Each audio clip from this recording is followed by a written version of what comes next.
नमस्ते दोस्तों। आज का हमारा क्वेश्चन है कि किसी वस्तु को 46,000 रुपये में बेचा गया, उस पर 15% का लाभ कमाया गया है, तो उस वस्तु का क्रय मूल्य क्या है। यानी कि हमें क्रय मूल्य निकालना है। ये है विक्रय मूल्य।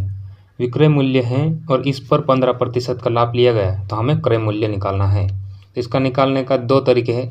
तो पहला तरीका ये है कि हमें सबसे पहले ये क्या करना है, ये 46,000 है, इसको लिख लो और कितने परसेंट का लाभ लिया 15, यानी 100 से कितना ज़्यादा 15 ज़्यादा, यानी कि 115।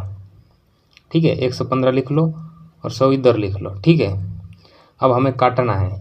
पहले 5 से ही काट लेते हैं, यानी कि 5 नाम 45, एक बचा 5 दूना 10, 2 जीरो बचे और इधर आएगा 5 दूना 10, 5 तिया क्या आएगा 5 3 15 और ये 23 से कितनी बार में कटेगा 4 बार में, यानी कि 4 2 जीरो ये और 2 जीरो ये, यानी कि हमारा उत्तर क्या आ जाएगा 40,000। ठीक है, यह हमारा उत्तर आ गया। ठीक है, और अगला तरीका ये है कि सबसे पहले हमें करना है 15%। 15% का हमें फ्रैक्शन बनाना है, यानी कि 15 और परसेंट हटाएंगे, नीचे 100 लगाओ। ठीक है, यानी कि 5 3 15, 5 दूना 10 और एक जीरो, यानी कि अब सीपी और एसपी का हम रेशियो बना लेते हैं। यानी कि 20 की वस्तु थी, मतलब 20 की चीज़ है, 3 के फायदे पर कितने में बेचेंगे 23 रुपये में, यानी कि 20 की चीज़ 23 में बेचेंगे।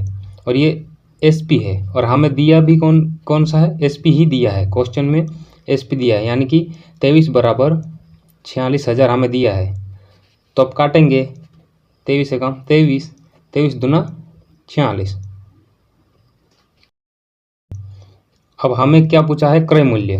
ठीक है, हमें क्रय मूल्य पूछा है, तो ये 2000, यानी कि 2000, तो क्रय मूल्य पूछा है तो 20 गुणित 2000, तो बराबर में आएगा 40,000। ठीक है, ये हमारा उत्तर है। ठीक है, क्योंकि हमें सीपी निकालना है, तो जो आया एक बराबर ये आया, तो 20 बराबर क्या आएगा 40,000। यानी कि ये दो तरीके हैं, ये सब कर लीजिएगा। जैसे कि 15% का फ्रैक्शन होता है 15 और परसेंट हटाएंगे 100, 5 से काटेंगे 3 बार, 5 से काटेंगे 20 बार। ये सीपी एसपी दिया हुआ था, यानी कि 23 बराबर 46 दिया हुआ था, तो 1 बराबर 20 हुआ और 20 गुणा 1 बराबर 20, तो 20 बराबर 40,000। ये हमारा उत्तर है। थैंक यू, धन्यवाद।